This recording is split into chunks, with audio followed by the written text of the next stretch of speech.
Avoir des investisseurs, je dis souvent, c'est comme avoir ta belle-mère qui vit à la maison, quoi. Putain, cette émission commence super mal. On va se faire trasher dans les commentaires. Pour moi, la liberté, c'est principalement la liberté financière, géographique et temporelle de faire ce que je veux de mon temps. Go fuck yourself. Ça, c'est un vrai discours politique, effectivement. Maintenant que j'ai recruté des personnes dans mon équipe, maintenant je me sens prisonnier parce que je me dis les autres boss, moi je vais prendre du temps. Et en même temps, quand tu montes ton business, tu crées ta propre cage. Et la première pierre de cet édifice, c'était mon rachat en 2024. C'est un prix que tu peux disclose ou pas ?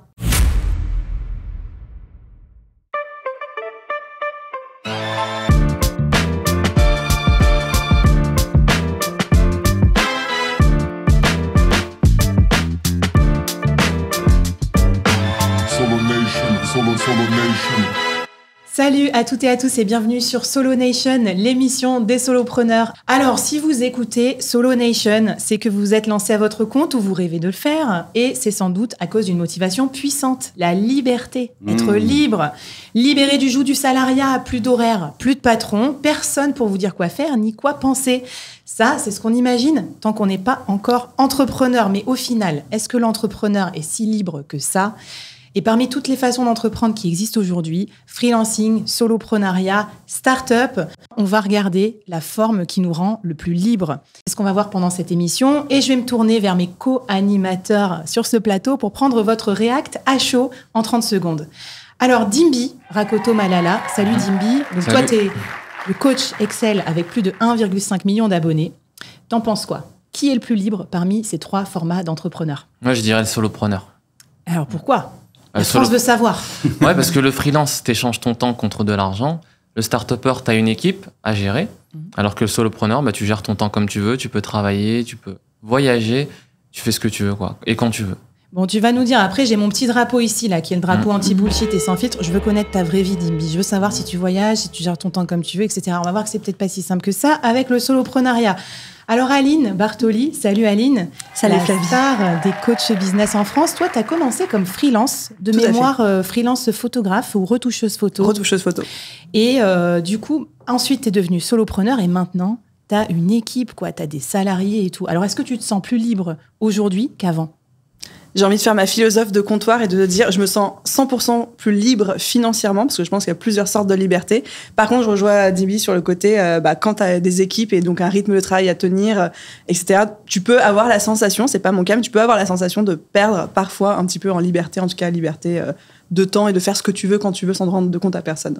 Eh ben, on va creuser ça aussi parce qu'effectivement, il y a plusieurs composantes dans la liberté. Et notre spécial guest, c'est Carlos Diaz. Salut Carlos. Salut Flavie. Tu as commencé ta carrière comme prof. Alors là, c'est un peu tranquille pas libre, pépouze. en tant que prof, Attends, on va voir. Ensuite, tu es devenu entrepreneur. Ensuite, Ouais. tu es parti t'installer à San Francisco où tu habites aujourd'hui pour Ouais. devenir un vrai start-upper, quoi. Tech, Ouais. la Startup Nation. Et maintenant, tu cumules même plusieurs casquettes. Tu es aussi investisseur, podcasteur et donc solopreneur avec Silicon Carnet. Quel regard tu portes sur ce sujet depuis le pays de la liberté ?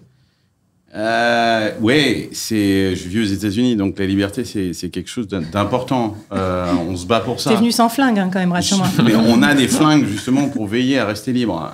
C'est exactement pour ça que je suis pour le port d'armes. Putain, cette émission commence super mal. Voilà, donc On va je se vous faire le dis, fâcher dans les commentaires. Là, t'as ton short, là. Tu sais. Alors, je suis pour le port d'armes. Non, qui est le plus libre ? Je pense qu'on est jamais vraiment libre. Hein. Mais Dimbi, ce qu'il a dit est très vrai. C'est vrai que moi, j'ai fait beaucoup de startups. Je me suis senti plus libre que si j'avais été salarié, ça c'est évident. C'est sûr, ouais. Mais comme j'ai levé pas mal d'argent avec des investisseurs, la liberté s'arrête un petit peu. Avoir des investisseurs, je dis souvent, c'est comme avoir ta belle-mère qui vit à la maison, quoi. Faut rendre des comptes, quoi. Ouais, c'est Voilà, t'as l'impression d'être chez toi, mais t'es plus vraiment chez toi. Je suis en train de goûter au soloprenariat, on en parlera, et c'est vrai que c'est assez intéressant. Mais la vraie question, c'est est-ce que tu gagnes suffisamment d'argent ? Parce que je crois, Aline, tu disais ça un petit peu, il y a quand même l'aspect financier, l'argent t'apporte une capacité à te libérer. Donc, en tant que start-upper, tu peux gagner beaucoup d'argent et devenir libre. Ok, super intéressant. On va décrypter ça aussi. Tu vas nous en parler pour les start-uppers qui nous écoutent. Alors moi, je voulais ajouter un petit truc. C'est qu'en gros, j'étais déjà très libre, moi, quand j'étais salariée. Donc aussi parce que, pour nuancer... Il y a des salariés qui sont des libres. fois, j'entends Bien des sûr, trucs, ouais. genre, arrêtez de vous faire fouetter en open space. Je suis là, mais en fait, mec, il y a aussi plein de gens qui sont hyper libres. J'ai eu la chance, tu vois, d'être manager, de manager des grosses équipes. J'étais hyper responsable et tout. Je faisais un peu ce que je voulais déjà. Mais quand même, aujourd'hui, je me sens immensément plus libre. Pourquoi ? Parce qu'avant, je manageais des équipes jusqu'à 250 personnes. Et en fait, quand je suis devenue freelance puis solopreneur, je me suis retrouvée à retrouver du temps, mais genre du temps pour faire des trucs. J'étais plus en entretien de management Waouh, du temps perpétuel. pour faire des trucs. Genre, je sais pas, je pouvais faire des trucs créatifs, j'ai pu lancer mon podcast et tout. Et genre, retrouver l'usage de mon temps au lieu de passer ma vie en réunion sur Teams ou en entretien de performance et tout, même si j'aimais bien mon équipe, ça m'a un peu changé la vie. Alors, racontez-nous, vous, dans les commentaires, dans quelle situation vous êtes. Si vous êtes en train de vous faire fouetter en open space. Faites des signes, faites des signes comme ça. Laissez-nous des petits emojis. Des petits trucs, on viendra vous libérer. Si vous êtes freelance, si vous êtes solopreneur ou start-upper ou entrepreneur, on va dire plus classique, racontez-nous en commentaire. Et puis, c'est parti, on va se lancer un peu plus dans le cœur du débat. En plus de vos retours d'expérience, j'ai eu envie de faire honneur à l'ancien prof qui est parmi nous sur ce plateau. Je sais qu'il a une rigueur de recherche dans ces épisodes Silicon Carnet qu'il prépare. Donc, j'ai fait un peu de recherche pour comprendre aussi d'où viennent ces 3 formes d'entrepreneuriat et ce que ça nous donne comme indication aussi sur le caractère et la notion de liberté. Alors, déjà, elles sont apparues, ces 3 formes, à 3 moments assez différents dans l'histoire. À votre avis, qui est le plus vieux métier, non pas le plus vieux métier du monde, mais le plus vieux métier de la vente? Je peux en parler. Si vous avez Alors, besoin. freelance, solopreneur, entrepreneur, qui est arrivé en premier? Entrepreneur, non? Non. Eh ben, non. On pourrait dire qu'il y a eu des on pourrait dire qu'il y a eu des entrepreneurs de tout temps, tu vois, les commerçants, etc. Mais l'entrepreneur moderne, il est arrivé après. D'abord, c'est le freelance. Et en fait, le terme vient du Moyen-Âge où il désignait les lances libres, donc des mercenaires sans loyauté fixe. Et dans sa version moderne, après, le freelancing est apparu dans les années 70, donc c'est quand même avant Internet, pour les secteurs créatifs, journalistes, etc. Et il a progressé, le freelancing, à chaque crise économique, pour des besoins d'externalisation. Et le boom, c'est les années 2000, avec évidemment Internet, les PC, tout ça. Ensuite, on a eu l'entrepreneur dit moderne, parce que c'est celui qui apparaît dans la révolution industrielle du XVIIIe siècle. En gros, là, c'était presque les mêmes techniques que les start-upers d'aujourd'hui. Recherche de croissance à tout prix. Grâce à un investissement pour acheter les moyens de production. Donc, à l'époque, c'était industriel et maintenant, c'est plus IP, numérique et tout. Et délégation pour pouvoir grossir et capter des parts de marché. Voilà. Alors là, on était plus sur le paternalisme, etc. Donc, il y avait plutôt une notion de responsabilité, d'ailleurs, que de liberté. C'était assez génétique aussi, ça se transmettait. Voilà. Exactement. Et alors, le solopreneur, c'est arrivé quand, vous pensez, à peu près? Quelle année? 2010, un truc comme ça. Ah ouais. Got a winner! 2010, c'est l'émergence de l'économie des créateurs, en fait, qui a fait exploser les solopreneurs. Donc là, c'est les blogs, l'affiliation, les podcasts, Shopify, Patreon, YouTube, le dropshipping, Stripe, etc. Autant de techno et aussi de business models qui ont permis la génération de revenus passifs, on en a parlé dans un autre épisode, et la création de produits ou de services scalables. Et c'est ça qui permet de pouvoir être solo, mais de dépasser son plafond de verre. Okay. Bon, allez, on va jouer un petit jeu pour s'échauffer et savoir qui est le plus libre déjà entre ces 3 profils. Je vais vous donner des contextes, des situations, et vous allez lever votre drapeau pour me dire qui, d'après vous, est le plus libre dans cette situation. Peux-tu nous redire quel drapeau et qui? J'ai déjà oublié. Alors, le freelance, c'est jaune. Okay. Le solopreneur, c'est violet. Voilà.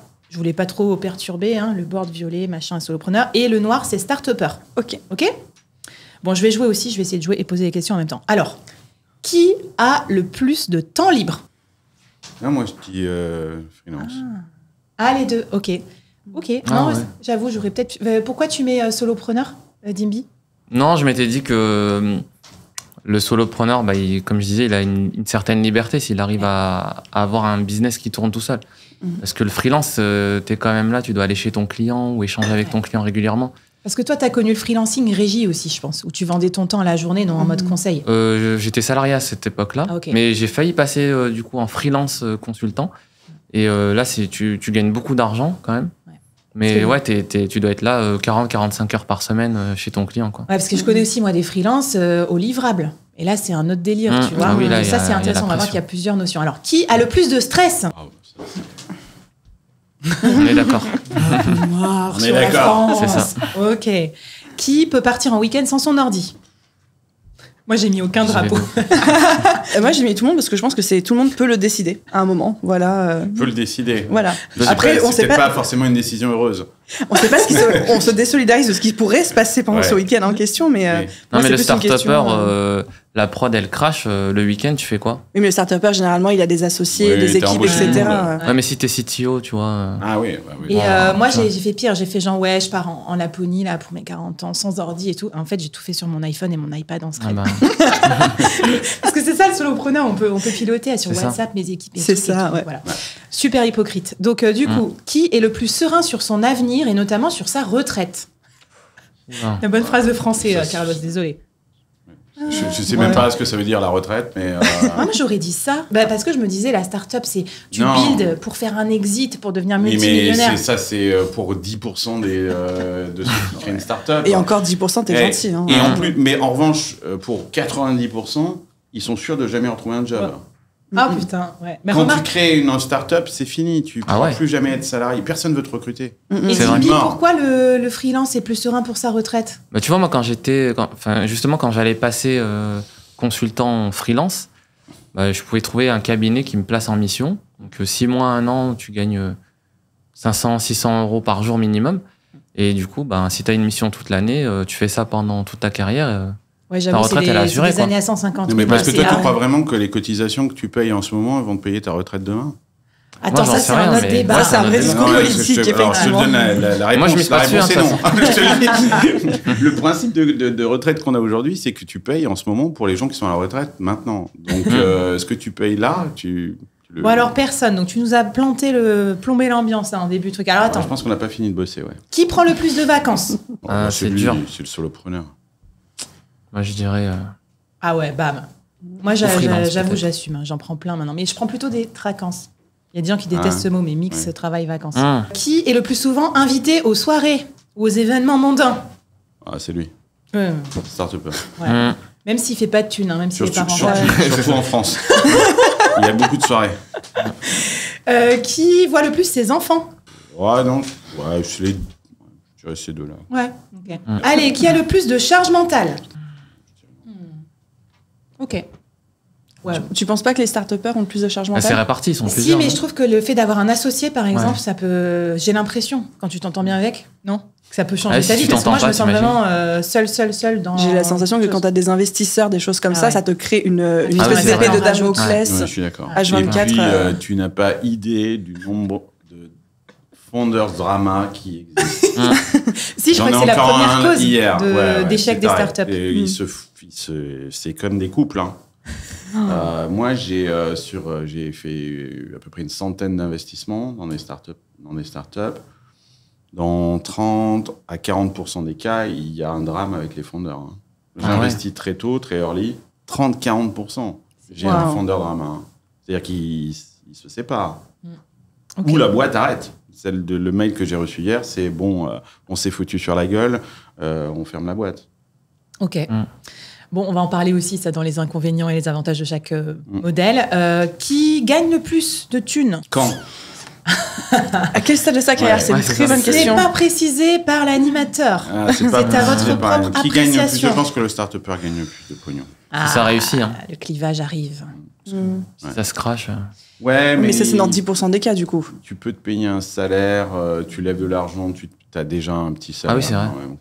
Alors que quand tu débutes en freelance aussi, remarque, tu es payé immédiatement pour ce que tu travailles. Je pense que tu peux gagner beaucoup dans les 3 cas. Et on en parlera, on va donner des exemples, parce que parfois, quand on voit ce que gagnent certains solopreneurs en mode minimaliste, ça peut vraiment donner le tournis, je pense, à certains start-upers. Qui se la pète le plus sur LinkedIn? Oh, les 3. Hein. Ah ouais. Non, tout le monde. Bon, non, allez, moi j'assume. Pourquoi le start-upper? Parce que je pense qu'ils ont besoin de le faire, en fait, pour les investisseurs, pour l'image de marque, pour le building public. Là où les solopreneurs et le freelance, on en parlait dans un autre épisode, oui, il y a le plus le building public, mais il y a tellement moins, on va dire, d'enjeux derrière que j'ai l'impression que c'est moins forcé et moins souvent, mais après, ça dépend des personnes, évidemment. Et surtout, un freelance ou un solopreneur, il peut partager ses faiblesses sur LinkedIn, tu vois. Ouais. Alors qu'un start-upper, il va pas le dire. Depuis quelques épisodes récents d'actualité, je pense qu'il y a de moins en moins de gens qui se la pètent aussi sur LinkedIn. Tu ne peux pas finir dans le coffre d'une bagnole, quoi, en fait, avec un doigt en moins. Quoi, en fait. Mais on en a parlé dans l'épisode Building Public, clairement. Et dernière question, qui dort le mieux la nuit? Sans prendre de CBD, bien sûr. Freelance, je pense. Ouais. Bon, alors racontez-nous si vous êtes freelance et que vous faites des cauchemars, parce que peut-être que là, on idéalise.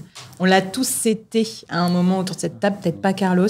Alors, je vais commencer par vous demander qu'est-ce qui vous rend le plus prisonnier au quotidien dans votre business model actuel, à vous, tous les trois? Moi, j'ai l'impression de devenir une sorte de hamster dans une roue, quoi, à faire du contenu. Je pensais que plus je ferais de contenu, j'allais lasser un peu les gens, et en fait, je me rends compte que plus je fais de contenu, Plus ils en veulent. plus ça marche, plus les chiffres augmentent, etc. Et ça te met l'adrénaline. Ouais, et YouTube est vraiment une sorte de tapis roulant, et quand il comprend que tu marches, j'ai l'impression qu'il y a un mec chez YouTube qui accélère le tapis. Qui ouvre la vanne. Voilà, et ils ont une sorte dans YouTube Studio où ils te managent, ils disent ta vidéo a super bien marché, parce que je pense que ce sujet-là, c'est vachement intéressant, tu devrais continuer, tu devrais en faire plus, etc. Tu devrais publier tel jour. Il est redoutable comme manager studio. Le studio YouTube, c'est incroyable. Je me disais qu'on pourrait remplacer les managers par un algorithme comme ça marche aussi bien sur la comparaison des performances, ça te donne trop envie de bosser. Aline, qu'est-ce qui te rend le plus prisonnière aujourd'hui de ton business model? Ma première réponse instinctivement, c'était la charge mentale.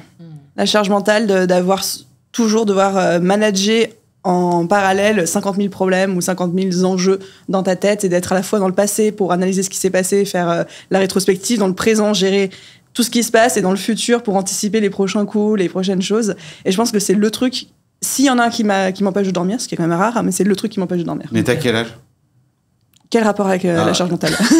Parce que je pense que plus tu vieillis et moins cette charge mentale elle disparaît. J'ai une bonne nouvelle pour toi, je pense que ça baisse. Ok, c'est le tapis roulant dans l'autre sens du coup. Ouais, je pense que ça J'ai 32 ans. Voilà. Mais je pense, mais c'est ce que je te disais tout à l'heure. De 30 à 45, c'est une vie horrible, quoi. Ah ouais. Oh non. C'est le pire. Non, alors on n'est pas d'accord forcément avec ça, mais on va en parler. Toi, Dimby? Déjà, moi, maintenant que j'ai recruté des personnes dans mon équipe, je me sens malheureux. Ouais, tu es fou. C'est ça. En fait, c'est que je me sens prisonnier, parce que si dans la journée j'ai envie de faire une pause et je sais pas, aller au sport ou faire des jeux vidéo, tu vois, maintenant je me sens prisonnier parce que je me dis les autres bossent, moi je vais prendre du temps. Et quand j'étais tout seul dans mon business, solopreneur, c'était bien, je faisais ce que je voulais. Si l'après-midi je voulais pas bosser, je bossais pas. Alors que là, je me dis les autres travaillent, si jamais il y a une urgence, on m'écrit sur Slack ou quoi, il faut que je réponde. Et du coup, c'est quand même une prison très mindset. C'est toi qui te l'es mise à toi-même, parce que en soi, ton équipe, si tu réponds peut-être pas dans les 2 heures parce que tu fais ton sport, quelque part, c'est pas très grave. Ouais, je sais, mais je regarde quand même les notifications pour voir si tout va bien, etc. Quand tu es patron, quoi, en fait, quand tu as la responsabilité d'une boîte, tu leads par l'exemple. C'est ça. Donc tu es obligé d'être. Sinon, les gens ils se disent attends, mais pourquoi je bosse, quoi? C'est pas ma boîte. À ce moment-là, ils vont faire comme ça. Ouais, ça peut les démotiver. Ouais, t'as raison. Donc, ils vont après regarder tes tutos et ils vont se barrer. C'est ça. Ouais, moi je pense que c'est la responsabilité. Parce qu'en gros, je délègue des trucs, mais jamais de bout en bout, 100%. Tu vois, il n'y a jamais personne qui pourra prendre une décision entièrement sur toutes mes lignes de business. Donc j'ai toujours l'impression d'être impliquée à un bout ou à un autre. Et du coup, d'avoir un peu, comme toi, le log permanent qui tourne derrière. Alors, justement, première question philosophique, très philosophique, ça veut dire quoi la liberté pour vous? Aline, t'en penses quoi? Il y a la définition globale et la définition pour moi. J'y vais avec ma définition personnelle. Pour moi, la liberté, c'est principalement la liberté financière, géographique et temporelle de faire ce que je veux de mon temps. Voilà. Okay. Et je me considère libre quand j'en ai 2 sur 3 qui sont bien présents. On va pas tout avoir. Grâce à ça, t'es partie aussi. Toi, t'es partie de Paris, notamment. Je suis entre Paris et Nice. Okay. J'ai beaucoup voyagé aussi à une époque quand j'étais freelance, puis au tout début dans le soloprenariat, puis maintenant un peu moins. Ok. Toi, Carlos, ce serait quoi pour toi la liberté? Pour moi, c'est une notion politique, hein. C'est-à-dire que je pense que notre société, elle est faite de plein d'injonctions, que ce soit par notre éducation, par je sais pas moi, par la culture dans laquelle on vit, par le travail, par tout un tas de choses comme ça. Donc c'est vraiment briser les chaînes, c'est être capable de dire, de ne pas être obligé de devoir se courber à certaines injonctions qui peuvent venir d'abord de ta famille Et puis ensuite, de la nécessité de gagner de l'argent qui t'oblige aussi, parce qu'il faut le dire, et nous, on est très privilégiés. Il y a des gens, ils ont besoin de bouffer à la fin du mois, ils n'ont pas le choix que d'aller travailler. Et je pense que tout le monde comprend que ça. Donc, c'est cette capacité à penser par toi-même et à agir par toi-même. Y compris à briser tes propres modèles. Parce que toi, en gros, être capable de vivre en marge aussi par rapport aux modèles, freelance ou salariés, etc., et de casser ces codes-là. Oui, et ce qui est intéressant, c'est que tu as l'impression de t'affranchir des choses qui te sont imposées. Et en même temps, quand tu montes ton business, tu crées ta propre cage. Donc, tu deviens le pire ennemi de toi-même. Tu as la liberté de choisir tes contraintes, peut-être. Oui, peut-être. Mais en fait, on n'est jamais entièrement libre. C'est clair. Toi, tu me disais, souvent, quand on parlait de liberté, tous les deux, tu me parlais de la fable du loup et du chien. Ah oui. Ouais. Ça évoque quoi, toi, ça pour toi? Tu peux peut-être raconter un peu ce que ça veut dire. Le loup et le chien, c'est l'histoire. Je vous invite à relire La Fontaine, qui est un auteur incroyable. Mais la fable du loup et du chien, elle est très moderne, dans le sens où un loup qui est affamé, qui se rapproche un petit peu du village, quoi, parce qu'il n'arrive plus à trouver de quoi manger par lui-même, et il croise un chien qui lui a le poil soyeux, qui est gras, et qui lui explique comment sa vie est absolument incroyable. Sa vie de chien, il a à bouffer tous les jours, il dort sous un toit, et le loup, il est assez impressionné. Il dit, mais c'est quand même top ta vie, parce que moi, vraiment, je galère, quoi. Et il lui dit, mais qu'est-ce qu'il faut faire? Il dit, pas grand-chose, écoute, faut être sympa avec ton maître. Et puis quand il y a des mendiants qui viennent, il faut les chasser, etc. Bon, il se dit, oui, ça m'a porté en tant que loup, ça, je peux faire ce truc-là assez facilement. Puis il regarde le chien et il lui dit, mais attends, mais c'est quoi la trace que tu as là sur le cou, en fait? Et le chien lui dit, non, ça c'est rien. Il essaye de la cacher un petit peu et il lui fait, non, et il lui dit, en fait, c'est la trace du collier. Comment ça, le collier? Oui, je suis attaché à une chaîne, machin, Et là, la morale, c'est que le loup s'en va, s'enfuit, et dit, moi jamais. Et il préfère aller courir. Et d'ailleurs, il court encore. Dans la fable, on dit qu'il court encore. Alors, est-ce qu'il a mangé? J'en sais rien. En fait, mais il préfère la liberté. Famélique, mais libre. Voilà.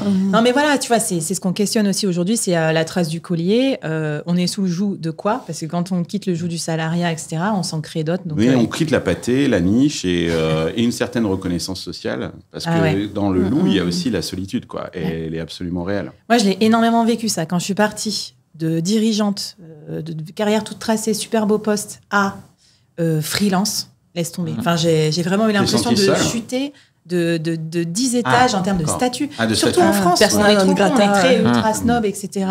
Et donc, tu peux dire, je suis C-level dans telle boîte, etc.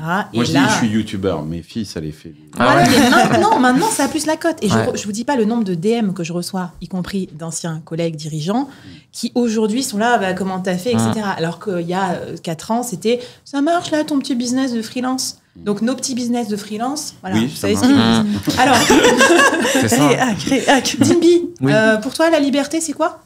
Pour moi, la liberté, c'est de faire ce qu'on veut. Faire des jeux vidéo pendant ta journée de travail? Non, c'est ça. C'est de faire ce qu'on veut parce que, comme tu disais tout à l'heure, si tu as un manager qui te donne des injonctions, tu disais tout à l'heure, qui te plaisaient pas, tu es obligé de les faire. Et puis aussi, si tu es sur une mission que tu n'aimes pas, tu es obligé de t'y coller. Tu choisis pas tes missions. Ouais, c'est ça. Tu vois, c'est en ça que par rapport à ce que tu décrivais, le modèle freelancing, régie et tout, j'étais pas trop d'accord parce que moi, j'ai un concept que je vois de temps en temps chez les freelances, c'est free mais pas libre. C'est-à-dire qu'en fait, ils se croient libres. Donc, tu sais, t'es tout content quand t'es devenu freelance, j'ai plus de patron. Et ils se coltinent ce que j'appelle le salariat déguisé, donc un monoclient, souvent en régie ou en conseil, qui paye bien, mais qui est chiant. Et il y a plein de développeurs qui sont comme ça, de CTO, etc.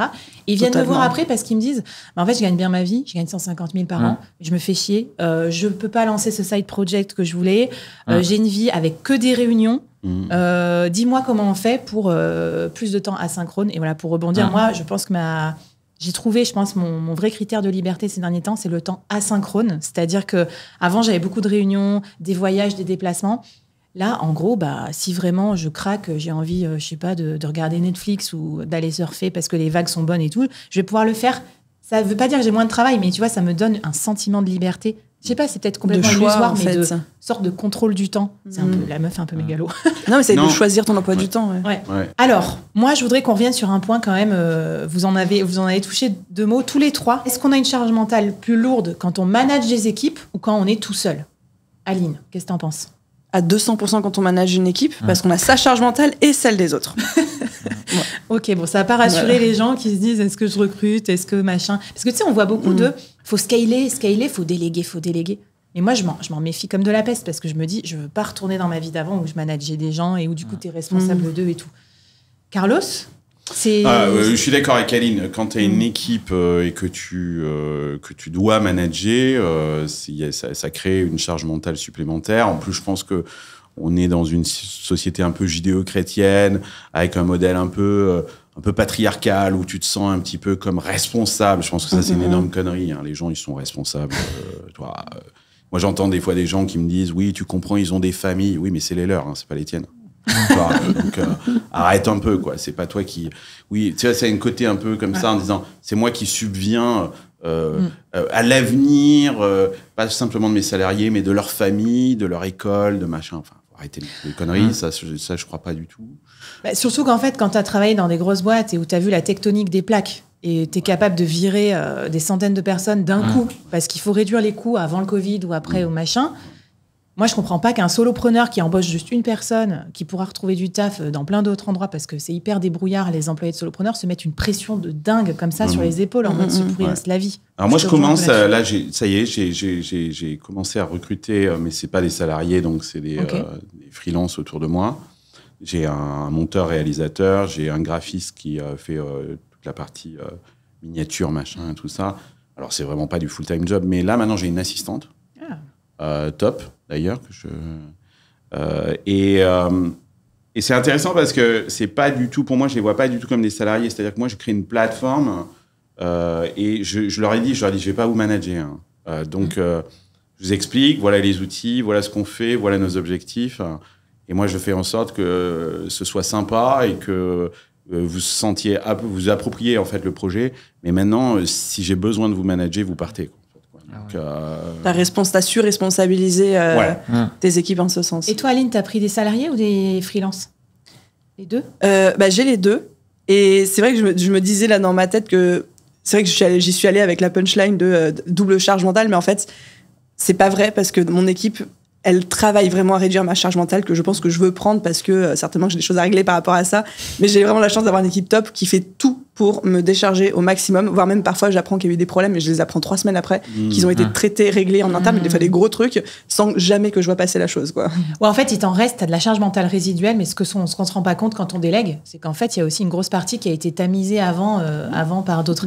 J'ai une question quand même encore pour toi, Carlos, c'est la question des employés, parce qu'entre France et États-Unis, il y a plusieurs critères. Alors, je pense qu'aux États-Unis, c'est pas pour rien qu'il y a beaucoup de solopreneurs, parce que j'ai l'impression que le marché de l'emploi, il est hyper fluide. Les talents, c'est pas facile de les choper. Si t'es solo, t'as quasiment aucune chance de choper des mecs talentueux. Donc, c'est aussi pour ça qu'ils ont appris à bosser avec des IA, tout seul. Tu crois pas? Je pense que maintenant, un solopreneur arrive à choper des super talents. Hein. Maintenant, parce que c'est un peu la hype. Bah ouais, je pense qu'un MrBeast, si tu veux, ou des... je prends un exemple là, extrême, mais je pense qu'il y a des créateurs dans leur niche qui sont reconnus. Moi, tu connais mon réal, mon monteur, hein, Baptiste, c'est un mec avec un talent incroyable.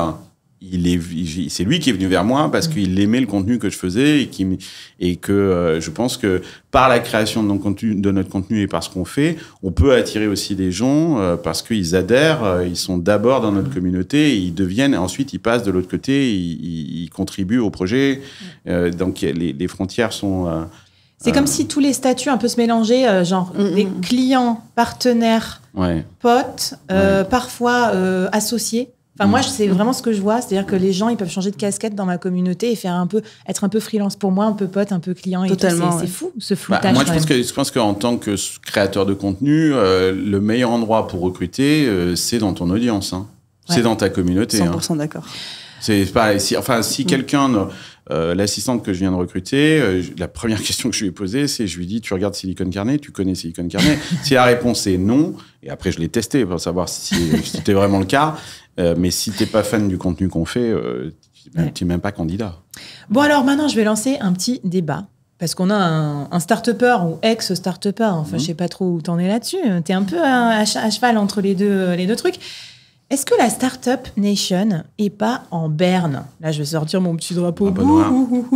Mon impression, et j'ai de plus en plus dans mes DM d'entrepreneurs classiques, de start-upers qui me contactent en catimini. Comment on fait pour lancer son livre, sa conférence, lancer son solo business? Ça a l'air bien, dis donc, quand même, tu gagnes bien ta vie, tout ça. Moi, je me fais bien chier dans ma start-up, ou alors je me suis séparée avec mon associé, ou je vais revendre ma boîte bientôt, etc. Du coup, mon sentiment, c'est que c'est le start-up blues. Les gens ont plus trop envie d'être start-upers. Peut-être il y a un peu une baisse de hype. Je pense pas. Est-ce qu'ils n'ont pas plus envie de devenir libres, d'aller sur des modèles genre freelance, solopreneur Qu'est-ce que vous en pensez? Je pense le mode solopreneur, ça attire de plus en plus parce que avec le Covid, les gens, ils ont envie de voyager, ils ont envie d'être libres, de se libérer des contraintes. Et la start-up, c'est beaucoup de charge mentale, comme on l'a dit tout à l'heure. Et je pense que les gens, ils sont peut-être pas prêts à se lancer dedans. À part certains qui sont vraiment fous, tu vois, ils se disent ouais, je veux lancer ma start-up, lever des fonds, etc. Et qui y vont.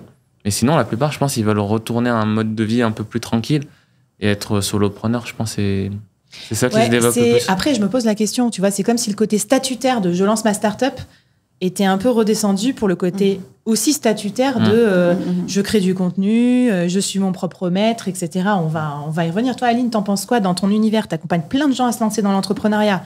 Les gens, ils veulent quoi? Lancer leur petit business à eux ou continuer à lancer des business qui vont avoir énormément d'impact, genre start-up qui se développent à fond? Et je pense que la clé, elle est là. Hier, je regardais qui va être mon associé là, qui a repris pour la nouvelle saison, et je me faisais cette réflexion-là que, comme aujourd'hui, les gens ont compris que quand on veut juste être libre et gagner de l'argent à sa convenance, il y a d'autres modèles possibles que l'entrepreneuriat par la start-up, et que les start-upers qui continuent à se lancer, c'est des gens qui ont une vraie mission, une vraie idée, qui ont envie de développer quelque chose, de changer le monde. Mais quand on veut juste changer son monde, et c'est totalement OK, on va plutôt privilégier des modèles comme le freelancing, le soloprenariat. Donc c'est plus chacun choisit sa direction, parce qu'avant, il y avait moins de choix, alors qu'aujourd'hui, on voit qu'il y a d'autres modèles économiques quand on veut juste se créer sa réalité et sa liberté. Ok, trop intéressant. Toi, Carlos, comment tu le vois? Et notamment aux US, qu'est-ce qui se passe? Parce que vous avez un peu d'avance sur les modes aussi entrepreneuriales. Moi, je pense que Aline a raison. Je pense qu'il y a une notion d'ambition. Je pense que quand il y a beaucoup de jeunes qui veulent monter leur start-up, et je trouve ça génial parce que c'était pas le cas il y a une dizaine d'années, et que il reste encore beaucoup de jeunes qui veulent monter leur start-up et changer le monde. Monter une start-up, c'est aussi créer un projet qui dépasse soi-même, quoi, et qui peut avoir. Ouais, mais tu vois, sur ça, moi, je suis, pardon, je te coupe, mais je suis pas d'accord, parce qu'avant, évidemment, on pouvait considérer que le solopreneur, il fait son propre business, mais moi, je vois plein de solopreneurs qui changent le monde. Tu vois, je pense à des solopreneurs à impact, des médias, des trucs un peu genre où ils vont lancer des mouvements en entier, et les mecs, c'est des solopreneurs. Oui, des mouvements, oui, mais des mouvements de la pensée, mais quand tu dois fabriquer de la technologie... voilà, non, c'est pas des fabricants de logiciels, quoique... cette boîte qui crée des exosquelettes, quoi, en fait, pour permettre aux gens handicapés de tu vois, solopreneur, tu le fais pas. Et c'est quand même des projets super intéressants. Ouais. Et à base de technologies fortes qui demandent des capitaux. Donc non, il y a ça. Et je pense que après, ce qui se passe aux États-Unis, je pense que les Américains ont compris. Tu en parlais un petit peu dans ton introduction sur les origines, en fait, de ces mouvements-là. C'est la libération. En fait, avant, on est devenu salarié parce que l'appareil de production et le capital, le fabriquer et représentait beaucoup d'argent. Donc, tout le monde n'avait pas la capacité, en fait, d'avoir cet appareil de production. Et je pense qu'aujourd'hui, les gens ont compris que l'appareil de production, il vaut zéro, quoi. Donc, en gros, tu n'as plus besoin de l'entreprise. Parce que un bon exemple de ça, c'est tu arrives dans une boîte, on te donne un ordinateur, mais si c'est l'ordinateur que tu veux pas, tu préfères utiliser le tien. Le tien est beaucoup plus performant que celui qui t'est proposé par l'entreprise. Et je pense que ça, c'est assez symptomatique, ou voire même les jeunes qui disent mais moi je veux pas d'ordinateur, je fais tout mon boulot sur mon iPhone. Bon, et toi, tu vois pas de gros shift, alors t'as pas des start-upers qui font leur crise de la quarantaine, de la trentaine et qui disent fuck, j'en ai marre, je me fais chier à lever des fonds, j'arrive pas à lever de fonds. Ensuite, je prends des employés qui sont chiants à manager. Ouais. C'est bon, Carlos, moi, je veux vivre ta vie aussi. T'as l'air bien plus zen depuis que t'es solopreneur. Ouais, c'est vrai. Mais non, mais c'est vrai. Mais parce que parce que aussi j'ai une liberté financière que j'ai acquise par mon travail de start-upper. Parce que j'ai vendu mes boîtes avant. Donc voilà. Donc ça te sécurise. Eh bien, ça, je voulais aussi qu'on en parle. Parce qu'on a l'impression de vivre notre best life en tant que freelance. Mais j'entends aussi beaucoup c'est du salaire, en fait, le TJM, etc. Donc, si demain, tu t'arrêtes de travailler, tu touches plus d'argent. Là où la logique, normalement, entrepreneuriale, avec la levée de fonds, etc., c'est créer du capital, créer de l'equity. Ça vous fait peur, ça, cette histoire de, peut-être, d'ailleurs, en solopreneur, d'avoir un business qui est peut-être un peu plus fragile ou que potentiellement, vous pensez à l'exit, par exemple? Je sais pas, Dimby, ça fait partie de sa stratégie de te dire, OK, aujourd'hui, j'ai un empire Excel, mais si demain je m'en vais, il n'existe plus. Parce que c'est toi la face de tes vidéos, de tes tutos, etc. Non, moi, mon but, ça n'a jamais été de revendre parce que déjà, j'ai construit le business autour de ma personne, tu vois. Donc, autour de mon image. Voilà, tout ce que je poste sur les réseaux, c'est Dimby Rakotomala, tu vois.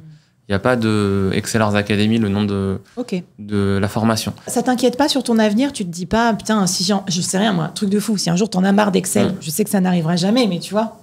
Non. J'espère qu'un jour t'en auras marre d'Excel.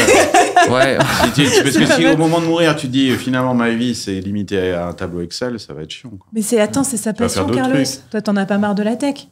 Ouais, c'est vrai. Non, mais non, j'ai pas prévu de faire d'exit, moi. Okay. Parce que mon but, ça a été de faire déjà de l'argent au début, pour commencer. Il n'y avait pas beaucoup d'ambition quand j'ai commencé. Et après... Attends, mais c'est pas si mal, ceci dit, parce qu'on voit aussi plein de start-upers qui ont des ambitions de changer de monde et qui gagnent pas d'argent. Donc, est-ce qu'ils vont pouvoir le changer? Et puis tu l'as pas fait pour l'argent. Moi, je considère que l'argent ne peut pas être un objectif quand tu considères que ton objectif... L'argent est une conséquence de ce qu'on fait. C'est ça, ouais. C'est pas un objectif. Et quand tu dis... mon objectif, c'était de faire de l'argent. En fait, je pense que c'est parce que tu as fait ce que tu as fait que la conséquence a été que tu as gagné de l'argent parce que tu as plutôt fait du bon bout. Non, en fait, quand je disais mon but, c'était de faire de l'argent, c'est parce que je voulais être à mon compte. Et du coup, je voulais générer de l'argent. C'est ça.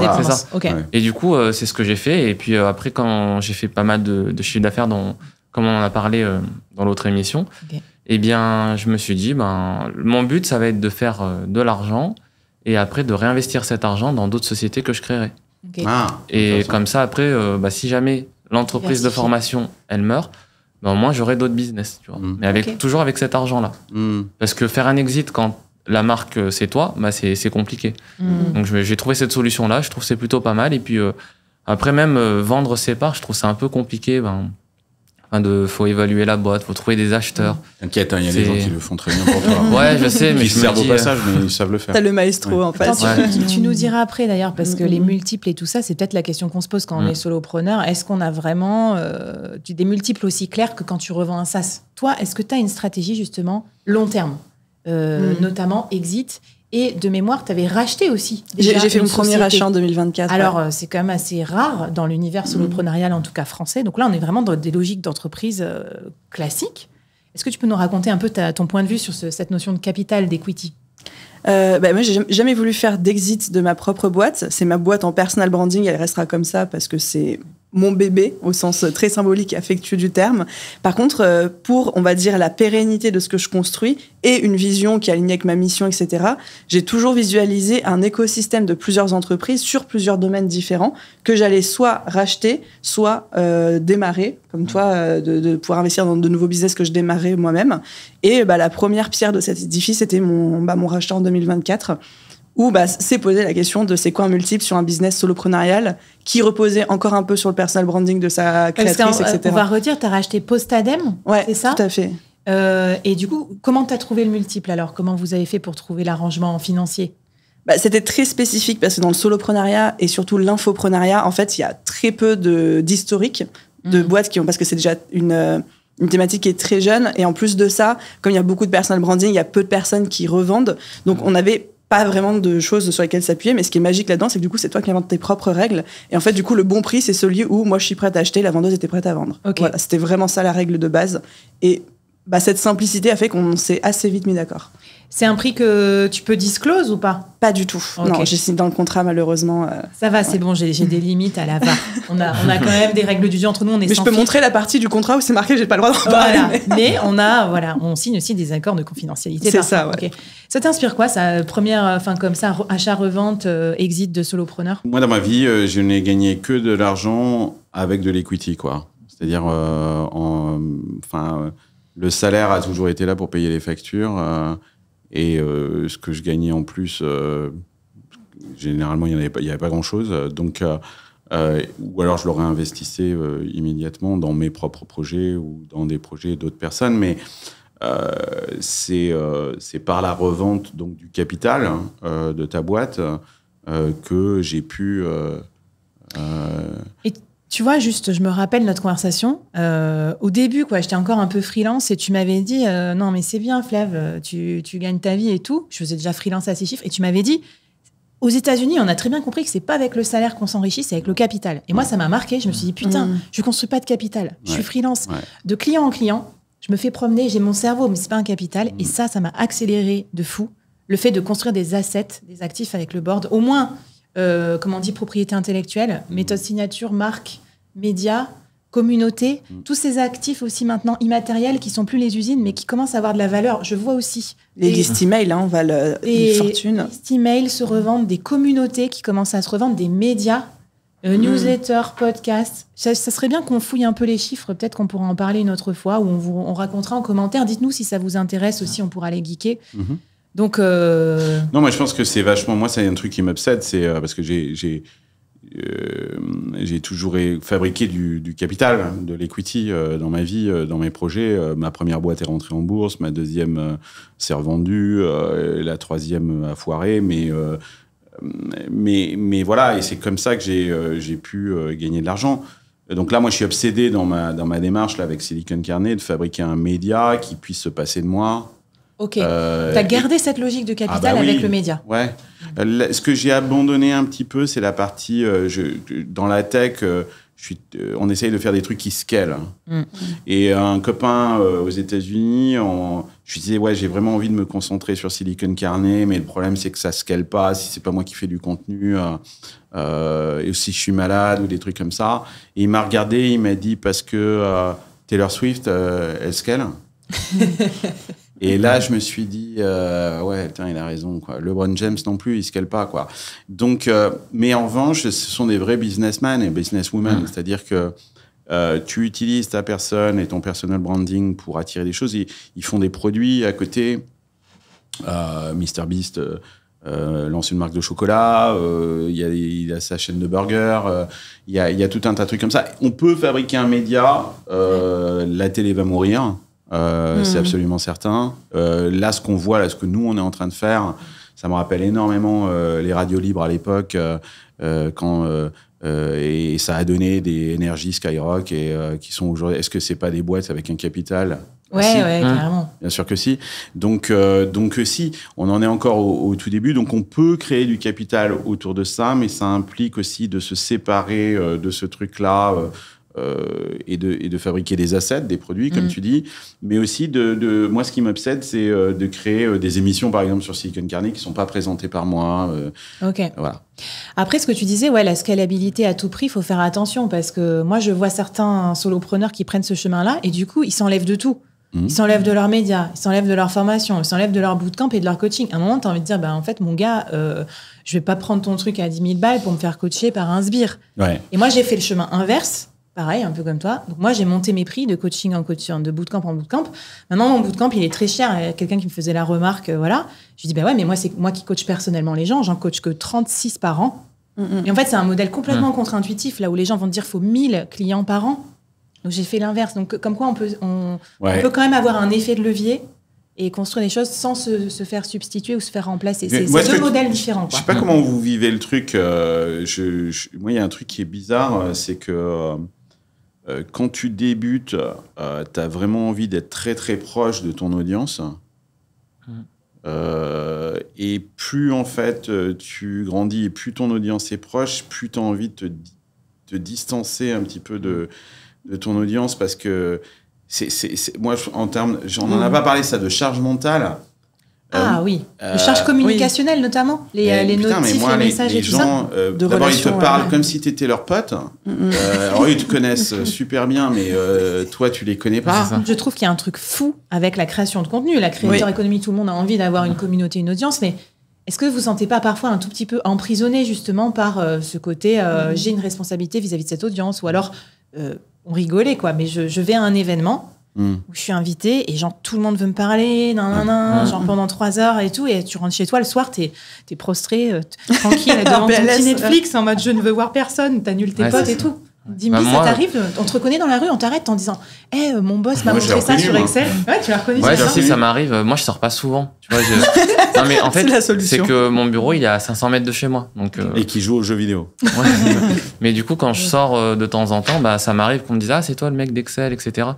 Mais ça, c'est la consécration, ça veut dire que t'as quand même, tu owns ta niche, quoi. C'est-à-dire que vraiment. Ouais, parce que je me montre en intro, je me montre des fois sur des vidéos format long. C'est sympa parce que ça arrive une fois par mois ou une ou deux fois par mois. C'est sûr que eux, ils me connaissent, moi je les connais pas, mais je leur pose toujours la question tu fais quoi comme travail, qu'est-ce que t'as aimé comme tuto, etc. Parce que au final, moi je m'intéresse à eux. J'essaie de m'intéresser à eux pour savoir leurs problématiques et ce dont ils ont besoin, parce que justement, eux, ils nous suivent et je me dis, c'est la moindre des choses aussi de s'intéresser à eux pour échanger un peu, parce que eux, ils te donnent de leur temps et si en contrepartie, tu leur... Ils te mettent dans leur agenda, moi, ils me disent, je t'écoute tous les... de telle heure à telle heure. Donc, tu comprends que tu fais partie de leur quotidien. C'est incroyable, ça. Et surtout, moi, tu vois, c'est bizarre, c'est paradoxal. J'en ai pas du tout marre. Moi, je fréquente énormément de freelance. Je vais bouffer avec eux à Nantes le midi. Je vais me faire des soirées. On part des fois en vacances ensemble et tout. C'est devenu une sorte de population solopreneur freelance où j'adore les rencontrer, et aussi pour les conversations qu'on a. Et souvent, c'est mutuel. C'est-à-dire qu'ils m'apprennent aussi des choses. Bien sûr. Par contre, je suis juste d'accord avec toi sur le côté, des fois, j'ai des milliers de messages et je suis là, j'arrive plus à répondre. À un moment, il faut arrêter, il faut se mettre en... je fais pas, je suis désolée, je réponds pas. À un moment, c'est un peu... tu délègues, hein. Moi, c'est ce que j'ai fait. Ouais, mais moi, pareil, j'ai pas envie... Tu délègues à quelqu'un qui répond à ta place, c'est ça ? Ça, faut pas le dire. Ouais, non, mais... si. En fait, il y a tellement de messages. Au début, quand j'ai commencé sur les réseaux, j'ai essayé de répondre à tout le monde. Donc, au bout de quelques mois, ça me prenait 1 heure par jour pour répondre à tous les commentaires et les messages privés. Et après, j'ai recruté une personne qui m'aide à répondre aux commentaires et aussi des fois aux messages privés qui arrivent. Ouais. Et en fait, je suis obligé parce qu'il y a tellement de messages, des mails, des SMS... pas trop des SMS, mais des mails, des messages, des commentaires. Je sais pas, par jour, ça doit faire une centaine de personnes à répondre. Okay. Ouais. Et donc, tout seul, c'est impossible. Parce que sinon, tu passes 2 heures par jour. Et toi, Aline, sur ce rapport ambigu qu'on décrit là de liberté ou pas vis-à-vis de sa communauté, toi, tu as un business ultra communautaire. Les gens sont ultra fans de toi. Et tu as aussi ces événements, cette communauté. Tu lances ta nouvelle communauté en plus. J'ai lancé ma nouvelle communauté, ouais. Donc, quel est ton rapport avec ça ? Moi, c'est une des choses qui me drive le plus dans mon business, c'est le lien avec les gens, la communauté. Enfin, vraiment, si je pouvais être payée par l'URSSAF pour juste animer des communautés, parler de business toute la journée, je le ferais. Je pense que c'est un petit peu comme toi. J'ai essayé à un moment de déléguer mes DM, parce que moi, entre les mails, les commentaires, les DM, on parle de 300 à 500 messages par jour. Donc en fait, c'est un boulot à temps plein. C'est bien, tu nous donnes une excuse là pour tous ceux qui nous regardent et où ils sont là, t'as pas répondu, ouais, désolé. Voilà. En fait, j'ai essayé de déléguer, par exemple, les DM Instagram. Alors, jamais quelqu'un qui répond en mon nom. C'est quelqu'un qui répondait au nom de l'équipe The Bee Boost, etc., pour la transparence. Mais en fait, ça matchait pas. Donc, je suis revenue en arrière. C'est moi qui réponds à tous les DM que je peux, quand je peux et quand je veux, surtout. Et en fait, j'ai fait le deuil de me dire, il y a plein de messages en DM sur Instagram qui n'auront pas de réponse et c'est OK. Par contre, le service client par email, là, c'est traité par mon équipe qui répond au nom de l'équipe. Et beaucoup plus rapidement. Et beaucoup plus rapidement. Voilà. Les commentaires sont délégués aussi, pareil. Mais sur Instagram, je me dis, les gens peuvent comprendre que quelqu'un qui a quasiment 100 000 abonnés ne répond pas à tout le monde. Et ceux qui ne comprennent pas, tant pis. Voilà, c'est pas grave. Les gens ne m'aimeront pas là-dessus, c'est OK. Bon, c'est super intéressant. J'ai l'impression, au fur et à mesure que ça avance, qu'en fait, ces 3 statuts-là, ils sont tous un peu pernicieux sur la liberté. Et je suis en train de me demander un truc un peu, je vais mettre les pieds dans le plat. Est-ce que finalement, le plus libre dans tout ça, c'est pas le salarié ? Ambiance. Ouais, c'est une bonne question. Peut-être qu'on fait fausse. Est-ce que je peux agiter ça et te demander d'expliquer En fait, je pense que tu es très libre. Déjà, je pense qu'il y a énormément de salariés qui sont libres. Moi, je l'étais beaucoup. Donc, en gros, franchement, j'avais un peu la belle vie. Et j'avais une liberté de charge mentale. J'avais la liberté de prendre des congés payés. J'avais la liberté de prendre un congé maternité. J'ai fait mes 2 enfants, moi, en congé maternité salarié avant de partir. Tu vois, ça m'a retenue avant d'entreprendre. Et surtout, moi, j'ai été salarié diversifié. Donc, pour moi, c'est le meilleur des 2 mondes. C'est-à-dire que... quoi, ça fait mal, ça? J'avais... C'est un dollar. Comment? En fait, j'ai lancé mon podcast pendant que j'étais salariée. Et du coup, j'ai vraiment le kiff des 2. C'est-à-dire que j'ai l'impression d'être ma petite entrepreneur avec mon podcast et tout. Je m'inventais une vie, tu vois. J'ai regardé des lives de grands entrepreneurs à succès américains. C'est un side project, du coup. Un side project. Et je sais pas, en fait, je me dis, il y a beaucoup de gens qui veulent entreprendre, mais est-ce qu'ils sont prêts au sacrifice, le fameux loup de la liberté, famélique, machin, avoir faim, galérer, alors que finalement, ma vie, elle était quand même assez confortable à ce stade, quoi. Voilà. Je pense que avant, on n'avait pas le choix. On vient d'un monde, vous étiez certainement pas né, où t'étais salarié, point, quoi. C'est ça. Et tu fermais ta gueule, t'allais bosser à l'usine ou au bureau. Donc je pense qu'on est dans un monde aujourd'hui où les gens ont des options sur la table pour d'être salariés et on peut commencer. Quand je regarde derrière moi, mon grand-père, il avait un métier et c'était le même toute sa vie. Et il n'en avait qu'un. Mes parents ont eu le même métier, mais ils en ont eu plusieurs successivement. Et aujourd'hui, on rentre dans un monde où on va avoir plusieurs métiers et de façon parallèle. C'est-à-dire que donc c'est ça l'évolution. Et certains, et donc je sais que toi tu le dis ça souvent, on peut être salarié et s'investir dans une association à côté et faire des choses et avoir le sentiment dans cette association d'avoir un rôle un peu de freelance ou voire même de créer cette association soi-même, parce que tout n'est pas drivé forcément par l'argent. On peut aussi travailler et être salarié et subvenir aux besoins de sa famille par le salariat et s'investir dans la société et faire quelque chose en tant que solopreneur, en créant une association, en faisant des choses comme ça. Et ça, c'est un vrai taf. Hein. Tu disais, toi, Aline, finalement, toi, tu ne penses pas que la liberté, c'est une question de statut. Parce que qu'est-ce qui te fait dire ça, qu'on peut combiner, on peut choisir sa liberté, quel que soit son statut, même tes salariés? Mais je rejoins vachement ce que Carlos était en train de dire, parce que même aujourd'hui, avec la montée de l'intrapreneuriat, etc., on voit que les frontières elles deviennent de plus en plus poreuses. Et je sais que moi, au sein de mon entreprise, il y a quand même une majorité de freelance. Les salariés que j'ai, bon, là, il n'y en a qu'une, mais quand il y en avait plusieurs, en fait, elles bénéficiaient quasiment des mêmes avantages que les freelance. C'est-à-dire qu'aujourd'hui, ma salariée principale, qui est à temps plein, qui est mon bras droit, elle est digital nomade au Japon, en Asie, etc. Elle n'a pas d'obligation d'horaire ou de quoi que ce soit. C'est juste à la mission. Il faut que les tâches de la semaine soient faites. Elle est libre de faire ce qu'elle veut, quand elle veut, etc. Alors, j'ai conscience que ça reste quelque chose d'assez exceptionnel parce que le contexte le permet, qu'on n'est pas une multinationale. Mais en fait, ça se diversifie, ça évolue, il y a des modèles hybrides qui se créent. Et je pense qu'on va continuer à tendre vers ça et je trouve ça merveilleux. Attends, c'est trop bien parce qu'évidemment, s'il y a de plus en plus de freelance dans les équipes et que tu as deux salles, 2 ambiances, c'est chaud. Tu vois, à un moment, les freelance, ils sont là, ouais, machin, je suis digital nomade et toi, t'es salarié, t'es là à l'hashlag, retour au bureau. C'est pas possible. Trop bien. Bah, écoutez, pour conclure le débat, j'ai presque envie de dire, ça m'a fait penser à, tu sais, le petit gif sur les restaurants où tu peux pas avoir à la fois cheap, good et fast. Tu sais, les 3 trucs. Et je me suis dit vraiment, la liberté, là, c'est un peu pareil. C'est quoi qui est cheap et good et fast? En fait, je pense que tu peux pas avoir à la fois libre, serein et riche. Ouais. J'ai l'impression que tu peux en choisir que deux sur 3. Genre, si tu veux être libre et riche, tu peux pas être serein. Bah ouais. Parce que demain, tout peut s'arrêter, tu vois, quelqu'un peut te remplacer sur le marché. Et si t'es... Attends, est-ce que ça marche? Si t'es libre et serein, t'es pas riche. Ouais.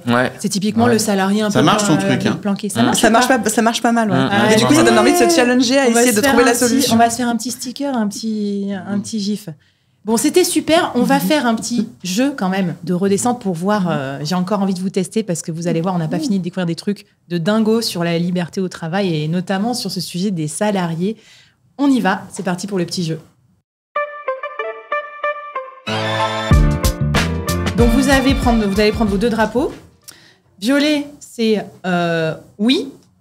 Et noir, c'est non. Je vais vous dire, donc avec votre business actuel, je vais vous donner des situations et vous allez me dire si vous êtes libre de le faire ou pas dans votre business actuel. Ok. Faire une sieste quand tu veux. Oui. On parle pas de ta culpabilité, Dimby. Non, mais c'est que je suis au bureau, du coup, il n'y a pas trop d'endroits. Ah merde, alors c'est non, alors. Si Ouais, tu je vas au peux bureau me tous les poser jours. tranquille, tu sais, et faire une sieste. Ouais, je vais au bureau tous les jours parce Ouais. que depuis que j'ai un petit, Pour il être a... tranquille. Ah bon, là, déjà, Il m'a si t'as viré, un tu vois. Si t'as un petit, t'es plus libre. Ouais, c'est ça. Alors, on a dit fat pas bike dans les un coin. enfants. Pas les Compte pas les enfants. enfants dans le paramètre. Alors, Mais sinon, oui. piloter ton business depuis ton iPhone. Ah bah non, hein, moi je peux pas. Hein. Non. Je fais de la vidéo, des trucs. Moi, je suis obligé d'aller. Il n'y a pas DaVinci sur iPhone. Non, j'ai des trucs. J'ai besoin d'être devant mon laptop. Hein. Ok. Partir en vacances du jour au lendemain. Du jour au lendemain. Non, je vais être raisonnable que non. Programmer plus souvent, ouais, mais Ouais. du jour au lendemain, c'est mort. Notamment dans la programmation, la création de contenu et tout. Mm. Prendre un congé sabbatique de 6 mois. Oula. C'est dead. 6 mois, mais tu bosses pas du tout. Ah bah non, Ça, c'est sabbatique, impossible. genre C'est tour du impossible. monde en bateau ou je sais pas, un truc comme ça. Impossible. Ok. Si, mais- Faire bosser ta femme, ton mari ou tes enfants dans ta boîte. qui est une très mauvaise idée. Ouais, mais Ouais, moi, je vais Oui, dire, tu je vais dire peux non le parce que faire. j'ai pas envie. T'as Tu pas peux le envie. faire. Tu peux le faire. Non, mais tu vois, moi, typiquement, mon mec, c'est un gros non. Mais mes enfants, je me dis, si j'ai envie de les faire bosser, tu vois, quand je serai vieille et tout ça, sur les trucs de soloprenariat, je mets la relève, tu vois. Pourquoi pas? Moi, je vais dire T'as envie oui, ou pas? mais non. T'as dit, t'as des enfants je ados, sais. ils vont envoyer chier, Ouais, c'est ça? pas ados, ils ont 18, 21 ans, donc c'est qu'ils ont juste pas envie de bosser avec toi. C'est juste que tu verras. Si c'est la dernière personne avec laquelle ils ont envie de bosser, c'est toi. Alors, est-ce que dans ton business, tu peux vivre la fast life? C'est-à-dire la fast life. Penser, de l'argent sans compter, voilà. Avoir un gros train de vie. Un gros train de vie. Pourrait, hein. Ah, pourquoi tu... C'est un oui ou c'est un non? C'est un oui, ça, non Ouais, Ah, alors ça va, j'ai eu peur. Le truc était un peu élevé. Ok. Est-ce que tu peux refuser un client que tu kiffes pas, que tu sens Ah pas? bah oui. Il faut, hein. Ça, c'est le vrai. Ça, C'est la vraie top. liberté. Non, mais il Ça, faut, c'est le- Go fuck yourself. carrément. ça fait tellement kiffer. Et je pense que ça, c'est Ouais. aussi un des différences peut-être entre freelance et voilà. Ouais. Parce qu'après, nous, on multiplie les clients, on en a plus aussi. Ou les sponsors et les machins, donc ça donne un peu plus de marge de liberté. Gagner de l'argent sans travailler. J'ai pas dit toute la vie, mais momentanément. Ça, c'est trop kiffant. Ça, c'est le revenu passif. Ça, c'est, tu la sais, quand tu synchrone. te lèves le matin et que t'as Stripe qui t'envoie. Les T'as notifs, gagné 5000 euros. T'as gagné en dormant. voilà, 1000 et quelques. Tous les jours, tu tombes, tu te dis, waouh, ça, c'est cool. Et ça, t'as pas trop encore ça, Carlos. Faut que t'ailles Ah, un peu si, plus loin si, dans le... non, avec le Ah si, membership, hein. t'as le membership, t'as la communauté. si. C'est vrai. Moi, j'ai Ouais. envie de transformer Carlos en solopreneur de plus en plus. Tu vois, Oh, bah, il a l'air de le faire très bien tout seul. Ouais. T'as raison. Bon. Est-ce que t'es libre de ne pas prospecter? Ah non. Ouais. Ah bon? Ouais. Ah, moi, non. Mais parce que toi, c'est Sur la encore partie business model sponsoring, principal sponsor. Hier, je me suis tapé, je sais pas si, non, ils regarderont pas, mais je me suis tapé un dîner business, quoi, tu vois, pour aller signer. Il faut que, je dis, mais, enfin, moi, c'est venant des États-Unis, je dis, mais je les ai vus chez eux au bureau. Ensuite, on a déjeuné. Et hier, j'avais un dîner avec eux. Je dis, mais on a besoin vraiment. Et c'est quoi la prochaine étape? C'est, je suis invité au baptême de la petite, quoi, c'est ça? Donc, T'es plus habitué au cycle de vente français. Et pour finir, qui est le plus certain de gagner de l'argent pendant les 20 prochaines années tranquille autour de cette table? Grâce à ton modèle ou ton cerveau, juste. Ouais, c'est vrai. T'as raison. Nous ne sommes pas que notre modèle de maintenant. bah, moi, 20 ans, je n'ai pas les mêmes 20 ans que vous en face de moi. Donc, moi, je ne sais pas si je serai là dans 20 ans. Quoi. Et t'auras ton capital dans tous Ouais, les cas t'auras la qui retraite. pourra subvenir Ouais. à tes besoins. T'es peut-être le plus sûr parmi nous. Hein, parce que Oui, je quelque pense, part, avec ouais. le capital que tu as déjà construit avant, c'est ce qu'on comprend Ah aussi oui, en d'accord. filigrane. Ok, d'accord. Ok. En fait, Mais voilà, c'était beau, il va c'était beau fructifier d'humilité. pour toi. Bon, super. Alors, bon, ça va. Je suis quand même tranquille sur vous et votre business. J'ai l'impression que vous avez la pêche, que vous êtes content. Donc, voilà, je voulais vous dire aussi qu'on vous a préparé, chers auditeurs, auditrices, Un cassoulet. Pour finir cette émission. Rien à voir. On s'était dit que ça serait bien Ça n'a une rien à petite voir. recette du Sud-Ouest. Voilà. Tu sais, c'était fantasme. Là. Tu reviens en France, t'as envie de bouffer, quoi. Ah ouais, c'est clair. C'est clair. Moi, je ne reviens À que San pour ça. Francisco, il n'y a pas de Ah cassoulet, bah, je quoi. mange des graines, du quinoa et du tofu. Quoi. Alors, pas du tout. On vous a préparé une fiche récap avec nos 100 conseils pour augmenter votre liberté d'entrepreneur. On a tout mis dans le shaker. Aline, Dimby, Carlos, et on va vous envoyer ça. Ouais, je vais Donc, me faire coacher par Aline. Hein. bah, vas-y, hein. Ouais. Déjà, on est là pour ça. Hein. Et du coup, Bah oui, tu es coach, non? C'est ça? Ah oui, ok. ouais. Et du coup, il y a un flash code, vous pouvez le télécharger, ou sinon, si vous nous écoutez en podcast, bah, vous allez sur leboard.fr/solonation. Alors, ce que je vous propose aussi, pour terminer notre émission, on a 2 rubriques qu'on fait à chaque émission. La première, c'est qui veut du CA. On va vous aider, les solopreneurs, à gagner plus d'argent grâce au business en ligne. Et pour ça, c'est simple. À chaque fois, on va vous donner une idée de business en ligne par personne qui vous permet de gagner de l'argent facile. Je mets des gros guillemets. C'est-à-dire, c'est une niche qu'on a identifiée comme intéressante. C'est d'après nous un business où on se dit voilà, on peut le lancer sans trop d'efforts, sans trop d'investissement et ça peut rapporter de l'argent par rapport à ce qu'on voit dans notre écosystème entrepreneurial. Alors Aline, qu'est-ce que tu as dans ta boule de cristal en mode business en ligne qui pourrait bien performer, peut-être un peu aussi en rapport avec notre conversation du jour? Alors, je sais pas si ça va être en rapport avec notre conversation du jour, c'est plutôt un marché qui est très porteur. Par contre, la barrière à l'entrée est assez haute en termes de compétences, de skills, etc. Mais il y a une explosion de demandes chez les créateurs, les solopreneurs, les infopreneurs, mais vraiment explosion de demandes d'avoir des bras droits, donc COO et dans le langage start-up technique, mais pas en full-time, c'est-à-dire d'avoir un fractional bras droit ou fractional COO pour aider à piloter. Bras comme ça, quoi, en fait. Voilà, un petit bras cassé dans le sens littéral du terme. Et c'est pas non plus au sens de bras droit de start-upper que je vois tout le temps passer les fiches d'emploi, ça me tend. C'est les stagiaires sous Payax, là. Bras droit de cette superbe start-up qui va potentiellement lever des millions. Mais t'apprends aussi, à côté du CEO, tu peux apprendre. C'est ça. Nous, on parle vraiment d'un copilote administratif, management, financier, etc., où il y a beaucoup d'entrepreneurs qui sont en train de grossir, qui ont besoin de ça, mais qui n'ont pas besoin forcément de quelqu'un à temps plein ou pas encore la trésorerie pour payer les salaires d'un tel poste. Et je vois plein de personnes autour de moi qui commencent à se positionner et devenir part-time COO. Et déjà, les TJM sont énormissimes. Oui, c'est quoi? Combien? On parle... Juste pour savoir si je paye trop cher. On parle à peu près de 800 € par jour. Travailler, sachant qu'on peut cumuler du coup plusieurs clients. Bien souvent, c'est au forfait aussi. Et ouais, beaucoup de demandes parce que j'imagine même pas leur charge personnes, mentale, surtout s'ils cumulent plusieurs Aline. T'imagines? Par contre, il y a, j'espère que les Aline comme moi ont fait comme moi, c'est-à-dire qu'elles ont pris une salariée pour vraiment avoir quelqu'un au sein du business. Mais oui, en tout cas, le CEO externalisé qui gérait nos 4 business un jour par semaine et pète un câble. Non, ah oui, non, charge mentale. Non, pas du tout. Il faut pas prendre trop de clients non plus. Ou alors parce qu'ils trouveraient une manière de mutualiser et on aura un concept trop cool qu'on pourra ensuite décliner, faire un mastermind et revendre. C'est ça. Ok, avis au freelance, COO, je suis assez d'accord, mais il y a plein de compétences qu'on peut recycler. Par exemple, moi, j'étais manager dans ma vie d'avant. Du coup, ça faisait de moi une très mauvaise freelance parce que j'étais pas spécialisée, expert sur un truc. Par contre, je pense que j'aurais pu être une bonne COO externalisée, tu vois, je connaissais pas ce métier. Carlos, une idée de business à lancer là pour ceux qui nous écoutent? Qui est un business online, du coup? Ah bah ouais, hein. Tu veux pas nous faire ouvrir... liberté géographique, tout ça. Nous emprisonner là toute la journée dans un 9 to 5. Ouais. J'ai pas d'idée comme ça. Non, mais je pense que j'ai l'impression qu'il manque quand même beaucoup de monde pour tout ce qui est production vidéo, quoi.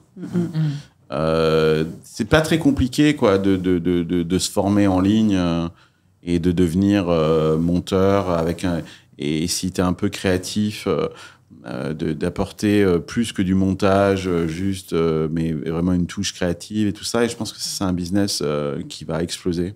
Ouais. On va avoir de plus en plus... c'est sûr que c'est pas toi le créateur qui a envie de faire ça, ça prend un temps pas possible. 1 heure de vidéo, je sais pas si les gens se rendent compte, mais 1 heure de vidéo, c'est à peu près 3-4 heures de montage, de post-prod. Ouais. Donc il y a des besoins énormes, vu l'explosion. Et encore, c'est efficace, 3-4 heures de montage, t'es doué. Ça peut être une journée, des fois. Ça peut être une journée facile. Ouais. Donc, je pense que ça, c'est un business qui... et puis... Mais à mon avis, moi, je rajoute ma petite touche, mais il faudrait se spécialiser, les gars. Moi, je reçois des demandes de prospection de monteurs pas du tout contextualisées. C'est plus possible, ça. Il faut se spécialiser sur un format. Je sais pas, l'interview à 4. Les shorts. Des podcasts. Et dans un secteur, peut-être infoprenariat, médical. Ouais, moi, je pense que c'est surtout, comme on le disait tout à l'heure, il faut que tu connaisses la personne à qui tu t'adresses, que tu montres que tu connais son contenu, que tu as regardé son contenu et que tu as des idées. Moi, quand Baptiste m'a approché la première fois, il m'a dit tu devrais faire ça, ça, ça. J'ai dit ouais, ça c'est une super idée. Si je dois bosser avec quelqu'un, c'est avec lui. Ouais, s'il connaît déjà ton environnement, au moins il sait de quoi il parle et c'est pas tiens, tu dois tout lui apprendre, quoi. Je pense que dans le gaming aussi, il y a du business. Okay. Sur Twitch, Flavie. On en parlait ce matin avec Clotilde qui nous a maquillés pour l'émission et qui maquille plein de gamers. Twitch, etc. Énorme business. Ils Si font même des les lives toute la gamers, journée. même les gamers se maquillent, c'est la fin du monde. Je sais pas si j'ai le droit de le dire. Bah Les non, on le pauvres, dit pas. ça casse un peu Comme leur... tu dis Que, pas le nom. que les streamers, ils ont un peu Ouais. de poudre sur le bout Bah du ouais. nez. On dirait qu'ils Je sont pense qu'ils nous soufflés, en tout voudront beau. pas. On demandera à Sean la prochaine fois, comme il est co-animateur avec nous, on va voir ce qu'il en pense en tant que streamer. Dimby, c'est quoi ton idée de business? Mon idée de business, bon, moi, je vais pas révolutionner grand-chose, mais j'avais pensé à se lancer en tant que consultant. Moi, je faisais consultant en gestion de projet. Ouais. Et je sais que les cabinets qui pouvaient me placer en mission, je pouvais les facturer entre 650 et 800 euros par jour. Et Mais ils pouvaient c'est me bien. placer pour 6 mois, voire 1 an. Oldie, tu vois but goodie. Ouais, c'est ça. Ok. C'est Simple, pas mal. Au final, tu efficace. fais une année, 100, 150 000. Et puis après, tu peux prendre 6 mois à rien faire. Tu vois C'est pas mal comme plan. Zéro charge mentale. C'est ça. Exactement. Bah ouais, dans le cadre de la liberté, ça marche bien. Moi, c'est peut-être une question à la cantonade, peut-être que ça existe, mais je me suis dit, tu sais, il y a des outils de time tracking quand tu es freelance pour savoir où va ton temps. C'est hyper important pour savoir ce que tu factures et ton temps libre et tout. Et je pense que ça serait bien qu'il y ait un truc IA qui permette de faire ça. Ou en Ah tout oui. cas, Ou qui réorganise ton temps et après. que ça te le réorganise direct et que Mhm. ça te dise attends Flav, là tu déconnes, ta mission client, faut que tu la fasses des blocs de temps ça et là arrête ta rentabilité, c'est de la merde sur ce client, celui-là machin. Et je pense que ça manque et notamment beaucoup de freelances ne traquent pas leur temps parce que c'est chiant, faut cliquer sur un bouton, après t'oublies, après Ouais, t'as c'est genre ça. 72 heures de travail sur Your ta Toggle est truc. style très. Toggle, Je exactement. puisse parler à la limite, effectivement, que tu aies un appel d'un assistant vocal qui te dit Ouais. qu'est-ce que tu as fait ce matin et que tu lui parles et qu'il comprenne en langage naturel et qu'il réorganise ça dans une timesheet. ouais, Ça va arriver, je pense, Je en pense très que ça très va vite. Ça, il faut que Et quelqu'un ça- le développe, ça. Alors développez-le, Ouais. là, les indie hackers là, qui nous Ouais. regardaient. Si vous connaissez un outil qui fait ça, dites-nous. Parce que moi, on est C'est intéressés. vrai qu'il y a plein d'outils pour la créateur économie, enfin des créateurs comme nous, où des fois on se dit ah tiens s'il y avait cet outil.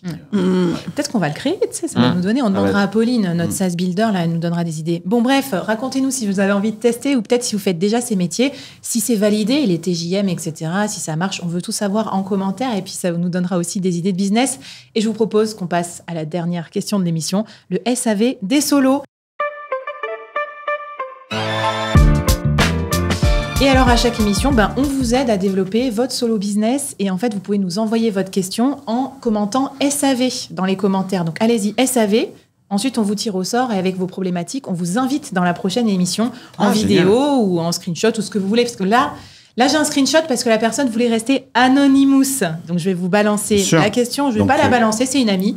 Ouais. Une amie freelance. Voilà, pour pas la griller. Caroline Massavet. Toutes les Caroline en sueur derrière leur écran. Alors, c'est une connerie. Hein, Flav, j'ai une question pour ton sujet. Après plus de 5 ans de freelancing, j'ai décidé de retourner au salariat. Je me prends pas mal de portes claquées par les boîtes qui sont plutôt fermées à ce type de profil. Donc, selon vous, comment identifier les entreprises qui seront à l'aise avec mon profil freelance / ancienne entrepreneuse? C'est pour une amie. Moi, j'ai une réponse. La deuxième salariée que j'ai recrutée là, elle avait fait 4 ans de freelancing juste avant. Ah, classe. Postule chez Dimby. Ouais, c'est ça. Non, mais en fait, moi, j'ai posté mon offre d'emploi sur LinkedIn. Et puis après, elle a vu qu'on était une toute petite équipe. Et donc, ça a vite matché. Alors que quand tu es freelance et que tu essaies de retourner dans le salariat, les grandes boîtes, elles te disent « Ah non, mais vous êtes bien en tant que freelance. Pourquoi vous restez pas freelance ?» Moi, c'est comme j'avais fait de l'entrepreneuriat avant de passer salarié, on m'a toujours dit ça. On me disait « Non, mais c'était bien ce que vous avez fait avant. Pourquoi vous continuez pas ?» Alors que des fois, t'as pas envie ou ça te rapporte pas assez. Et je pense qu'il faut viser les petites boîtes. Tu peux pas leur dire je veux m'acheter un appart ou je veux avoir un bébé dans les 6 mois, c'est peut-être ça aussi. Ah bah oui. Ouais, mais eux, en fait, ils se disent que toi, tu as eu ta vie de freelance, du coup, tu peut-être pas assez manageable et ils ont du mal à se projeter avec toi. Ils sont has-been, ça c'est vraiment un truc has-been. Ils comprennent pas que c'est un continuum. On peut faire freelance, salarié, entrepreneur, se rater, avoir envie de être manager et tout. Bon. Sinon, il faut rebrander le freelancing et tu mets le nom de la boîte. Tu as fait ça pendant 4 ans. Et puis voilà, tu vois. Tu dis pas que tu étais freelance. Je connais, elle n'a pas fait des missions pendant 4 ans. C'était des missions vraiment. Oui, puis après, il faut produire des fiches de paye. Un conseil pour cette anonyme? Moi, je pense qu'elle est dans la merde. Je suis désolé pour elle, mais. Condamnée au freelancing. Je pense que, en fait, les entreprises, quand tu as été entrepreneur, elles ne veulent pas recruter des profils entrepreneurs, solopreneurs. Pour moi, c'est la même chose. Freelance, ça, je sais pas, je connais pas très bien. Et il y a 4 raisons à ça. C'est pas une, il y en a 4. Donc c'est pour ça que je dis qu'elle est dans la merde. La première, c'est que forcément, t'es cher. Parce que quand tu as pris ta liberté, donc en fait, tu t'es approprié ton business, tu t'es aussi approprié la marge qui va avec ton business. C'est pour ça, quand les gens disent « Ah là là, il gagne beaucoup d'argent », non, c'est que votre patron et la boîte, elle gagne beaucoup d'argent et elle fait une marge, bien évidemment, sur votre travail. C'est normal, ça s'appelle du capitalisme. Hein, c'est comme ça que fonctionne le capitalisme. Et donc, quand vous devenez indépendant, vous réappropriez la marge que votre entreprise fait. Et donc, avec tu sais combien ils te vendent, à quel prix, typiquement. Exactement. Un cabinet de conseil, tu sais qu'ils te vendent 1000 balles la journée, et du coup, tu ne peux pas être payé 500 balles. Exactement. Donc, premièrement, la personne qui te recrute, elle se dit, cette personne va être chère parce qu'elle est habituée, comme elle a récupéré, elle s'est réapproprié sa marge, je vais pas pouvoir marger sur elle. Ou alors, elle va me demander un salaire qui va être trop élevé. C'est la première raison. La deuxième raison, c'est qu'elle va se dire ingérable. C'est-à-dire que elle a goûté à la liberté, c'est comme le loup, et le goût du sang, il sait plus bouffer la pâtée. Qu'en fait, il faut qu'elle dévore des êtres vivants. Elle va me gangréner mon équipe. Exactement. Donc ça c'est la deuxième raison. La troisième raison, c'est que elle s'est barrée une fois, donc elle peut se barrer une deuxième fois. Donc la loyauté, qui est un élément important chez le chien, et chez le salarié, il n'est pas sûr qu'il existe rien. Et la quatrième raison, c'est que elle a certainement fait quelque chose que cette personne qui est en train de la recruter n'a pas fait, donc elle représente une menace pour la personne qui la recrute. C'est-à-dire qu'elle se dit, si je la recrute, elle est peut-être plus smart que moi et elle va prendre marcher mon sur job. la tête. Mais ça, c'est vraiment un gros problème. C'est très français aussi. Ouais. Donc, good luck. Merci. Aline, un petit message positif peut-être pour terminer. En fait, sur le fond, je suis d'accord avec Carlos que c'est plus compliqué, je trouve. Par contre, petit message d'espoir quand même. Je sais que moi, tous les salariés que j'ai recrutés étaient freelance avant. Et c'est même une demande de ma part. Mais parce qu'on s'adresse à des entrepreneurs et d'avoir des personnes qui ont goûté ça au moins une fois dans leur vie, eh bien, pour moi, c'est quelque chose d'hyper important parce qu'ils peuvent comprendre ce que traverse la communauté. Donc, je pense qu'il y a des boîtes et peut-être côté start-up ou infopreneurs qui recrutent de plus en plus des salariés qui seraient complètement ouverts à ce type de profil et au contraire recherchent. Trop bien. Mais surtout quand tu es passé par le freelance, tu sais comment gérer une boîte, tu sais ce que le patron attend de toi. Du coup, au moins, tu te mets à la place de l'autre plus facilement. Et donc, peut-être que tu répondras plus aux attentes de... Puis tu dis que c'est quelqu'un qui sait travailler en 100% télétravail, s'autonomiser, se responsabiliser, faire remonter des problèmes, trouver... Il faut juste trouver la bonne entreprise, quoi. J'allais dire en piste peut-être les boîtes internationales, full remote, parce que j'en ai des potes comme ça qui sont développeurs ou machin, tu sais, dans des équipes complètement, distribuées. Et ça, mine de rien, souvent les qualités du freelance marchent bien. Ou peut-être sinon les trucs genre conseil, cabinet de conseil, où c'est un peu dans des missions de ce genre.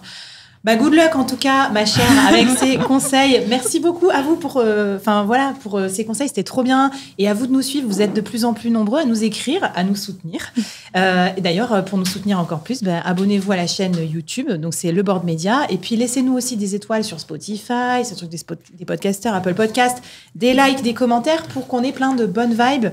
Et puis aussi pour qu'on montre que la créateur économie et le business en ligne, c'est pas un truc réservé aux Américains et que la francophonie, elle est son propre espace de discussion, parce que je sais qu'il y en a plein d'entre vous qui parlent pas anglais, qui sont un peu saoulés des anglicismes ou qu'on montre que les Américains, donc on a créé cette émission pour ça. Surtout merci d'avoir suivi l'émission Solo Nation. Vive la liberté, vive l'indépendance, vive la Solo Nation, là où les solopreneurs sont jamais seuls. Allez, salut les solos, ciao ciao. Solo Nation, Solo Nation.